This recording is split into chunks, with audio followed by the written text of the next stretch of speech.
Hello everyone. Uh, Today we are going to explain a C program to display resource allocation graph with single instance for deadlock detection.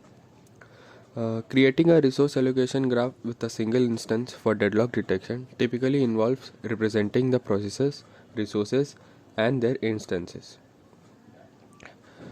In this program, the resource allocation graph is represented by two matrices, allocation and request. The isDeadlock function uses the banker's algorithm to check for deadlock based on the current allocation, request, and available resources. The program then displays the resource allocation graph and indicates whether deadlock is detected or not. Note that you may need to adjust the values in the matrices and the available resource to test different scenarios. So first, we will include the necessary headers. Here we will use include stdio.h, include stdbool.h. These headers are included for standard input or output operations and to use boolean data. Next, we will define constants. Here define max process 5 and max resources 3. Constants are defined to represent the maximum number of processes and resources. These value can be adjusted based on your specific scenario. Now, this function to display the resource allocation graph is void display resource allocation graph. This function takes matrices representing allocation requests and available resources along with the number of processes and resources. It prints the resource allocation graph including the allocation matrix, request matrix, and available resources. The following code explains and opens the individual matrix for allocation, request, and available.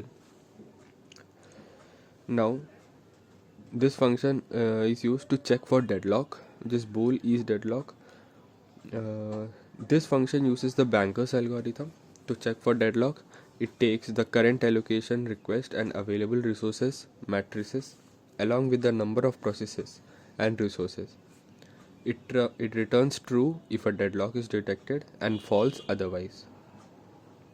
Next is the main function, int main. The main function initializes the resource allocation matrix, request matrix, and available resources array. It then calls the display resource allocation graph function to print the resource allocation graph. Finally, it calls the isDeadlock function to check for deadlock and prints the result. Define resource allocation graph and request matrices and available resources. These arrays represent the resource allocation matrix, request matrix, and available resources. We can modify these values to simulate different resource allocation scenarios. Next is to display the resource allocation graph. This line, which is the display resource allocation graph function, to print the resource allocation graph, is used to print the resource allocation graph. Now, this is used for checking the deadlock.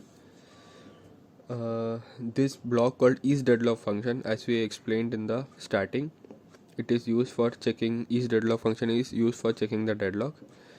This then prints whether deadlock is detected or not based on the result. Thank you.